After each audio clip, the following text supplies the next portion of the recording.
Bangladesh Singapore match কি কাবরেরার শেষ match? এই ম্যাচে কি জামালের শেষ ম্যাচ? এই ম্যাচে একাদশ কেমন হবে?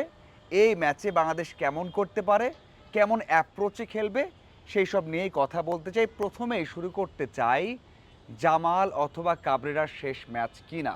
দেখুন, কাবরেরার মেয়াদ শেষ হয়ে যাচ্ছে, এই ম্যাচ দিয়েই তার আর মেয়াদ নেই। এরপর কি রিনিউ করা হবে?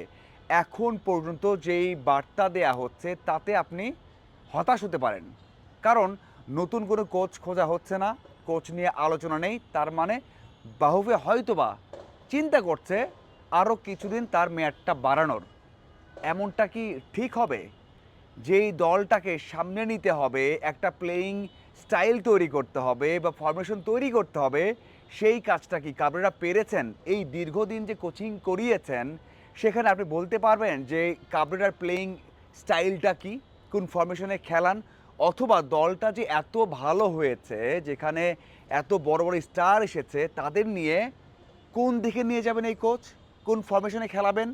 কোন দলের বিপক্ষে কেমন তার প্ল্যান হবে? আছে কি? কিছুই নেই। কোনো ধরনের স্পষ্ট পরিকল্পনা নেই, যেখানে বিশ্বের অন্য দলগুলো কাদের সাথে খেলবে, কাদের নিয়ে খেলবে, কারা কোচিং স্টাফ, ৫-৬ বছরের একটা পরিকল্পনা থাকে বা ৩-৪ বছরের একটা পরিকল্পনা থাকে। তার কোনো ধরনের পরিকল্পনা নেই কাবরেরার। তাহলে কি সেই কাবরেরাকে আবারও রাখা হবে? এখন পর্যন্ত বাহুবেতে কিছুই বলা হয়নি।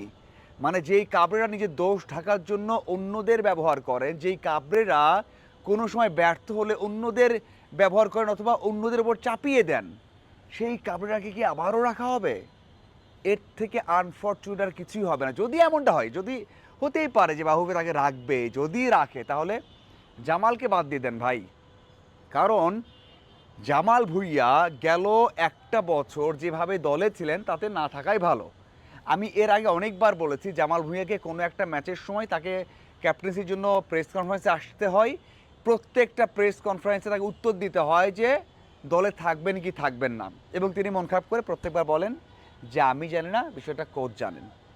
প্রত্যেকবার আমি নিজেও প্রেস কনফারেন্স করেছি, বারবার এই একটা শব্দই শুনেছি। দেখুন, আপনি যদি এই জামাল ভুঁইয়াকে খেলাতে না পারেন, সামনের ১ বছর আপনি কীভাবে খেলাবেন? যে জামাল ভুঁইয়া প্রিমিয়ার ডিভিশনে ম্যাচ খেলে গেছেন, ২ থেকে ৩টে ফুল ম্যাচ খেলে গেছে, তাকে আপনি নামাচ্ছেন না। তার বদলে এমন কাউকে নামাচ্ছেন যিনি কিনা পুরোটা মৌসুমেই বেঞ্চে ছিলেন। আপনি সিঙ্গাপুর বিপক্ষে যে ম্যাচটা খেলবেন, যাদের নাকি নামাচ্ছেন, তারা কিন্তু রেগুলার ম্যাচ খেলেননি। আপনি একটা ফুটবলারকে নামাবেন কখন? হ্যাঁ, জামাল ভুঁইয়ার বয়স হয়েছে, একটা মুখস্থ বিষয় আপনি বলে দিচ্ছেন, কিন্তু জামাল ভুঁইয়া কিন্তু এখান থেকে ওই ম্যাচে যাওয়ার আগে ম্যাচ খেলে গেছেন। আপনার স্কোয়াডে যারা রয়েছেন, রাকিব এবং তপু নেই, যাদেরকে খেলাচ্ছেন তারা তো বেঞ্চে বসে থেকেছেন।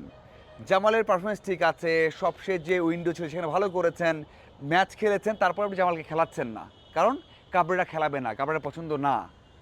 তাহলে যদি কাবরেরাকে রেখে দেন, তাহলে জামালকে বাদ দিয়ে দেন। সেখানে আপনি যদি কিউবা মিচেলকে রাখেন, রাখেন, মানে কিছু তো একটা করবেন। কিউবা মিচেলকে রাখেন, অন্য কাউকে রাখেন, সুযোগ দেন, দেন। তার মানে এখানে স্পষ্ট, আপনি যদি জামাল ভুঁইয়াকে রাখেন, মানে কাবরেরাকে রাখেন, জামাল ভুঁইয়াকে বাই বলে দেন, তাকে রাখা যাবে না, যিনি কিনা দীর্ঘদিন বাংলাদেশের পোস্টার বয়। তার বিদায়টা আপনি এভাবে সেট করতে চান, এটা বাহুবে ক্লিয়ার এখনও করছে না। যদি জামাল ভুঁইয়া থাকে, ম্যাচে থাকতে চান, তাহলে কোচ পরিবর্তন করেন, এবং কোচ পরিবর্তন হলেই দলটা এগিয়ে যাবে। কারণ যেই দলটা এখন আছে সেই দলটা চালানোর মতো ক্ষমতা কাবরেরার নেই, একেবারে নেই। আগে ছিল কিন্তু এই দলটাকে চালানোর মতো ক্যাপাবিলিটি, স্কিল কাবরেরার নেই, এটা স্পষ্ট। এখন দেখা যাক ম্যাচটা কেমন হবে। সিঙ্গাপুর টপে রয়েছে টেবিলের, তারা কোয়ালিফাই করেছে। এই ম্যাচটা তারা জিতলে একেবারে একটা ম্যাচও না হেরে চলে যাবে পরের রাউন্ডে। দেখুন, মানে সিঙ্গাপুরকে বাংলাদেশ হারানোর স্বপ্ন দেখতে পারবে না কেন? সিঙ্গাপুর এখন একটা ম্যাচও হারেনি, তারা 11 পয়েন্ট নিয়ে সবার উপরে রয়েছে। বাংলাদেশের বিপক্ষে ঘরের মাঠেও তারা ২-১ জিতেছে। এখন বাংলাদেশের মাঠে জিতেছে, তাদের ঘরের মাঠে খেলা, এখন তারা তো অবশ্যই চাইবে যে এটা ২-১ জায়গায় ৩-১ হোক অথবা ৩-০ হোক, তারা এগিয়ে আছে। মানে সব দলের বিপক্ষে ভালো করেছে, এই ম্যাচও ভালো করবে। বাংলাদেশের লাস্ট ম্যাচ অনেক দিন পর, অনেক বছর পর একটা টুর্নামেন্টে ৫ পয়েন্ট পেয়েছে, 2টা ড্র করেছে, এরা জিতেছে, এটা অনেক বড় একটা প্রাপ্তি। সেই প্রাপ্তিতে শেষটা ভালো যুক্ত হবে যদি বাংলাদেশ দল ড্র করতে পারে, অথবা জয় পাওয়া তো মানে বড় বিষয়, পরের বিষয়। ড্র করলেও এটা বড় একটা সাফল্য হবে অ্যাওয়েতে। বাংলাদেশ দল এই আসরে 2টা ম্যাচ অ্যাওয়েতে খেলেছে, 2টা ড্র করেছে, হংকং এবং ভারতের এগেনস্টে। এই ঘরের মাঠে ইন্ডিয়াকে হারিয়েছে, 5 পয়েন্ট ইন্ডিয়ার উপর বাংলাদেশ রয়েছে, সেখানে ড্র করলে তো নিঃসন্দেহে বড় একটা অ্যাচিভমেন্ট হবে, কিন্তু টাফ। তপু নেই, রাকিব নেই, দুজনকে মিস করেছে ভিয়েতনামের বিপক্ষে, জঘন্য খেলেছে এই কারণে। কম্বিনেশন তৈরি হয়নি, যারা নেমেছেন তারা ওই যে তারা থাকেন বেঞ্চে, তারা সুযোগ পেয়েছেন অনেক দিন পর, তারা দলের সাথে অ্যাডজাস্ট করতে পারেননি, এবং ওই দুজনের ব্যাকআপ যারা রয়েছেন ব্যাকআপ লাইনে অথবা রয়েছেন যারা বেঞ্চে, তারা তাদের যে অভাবটা সে পূরণ করার মতো অ্যাবিলিটি রাখেন না, এই জন্যই এই অভাবটা হয়েছে। ওই দুজনের অভাব, মানে সেন্ট্রাল ডিফেন্স উইংয়ের অভাবটা পূরণ করতে গিয়ে এলোমেলো হয়ে গেছে, সেখানে সোম অথবা হামজা সব দিকেই দেখতে হয়েছে। এই ম্যাচে সেটাই হবে, এই ম্যাচে সেটাই হবে।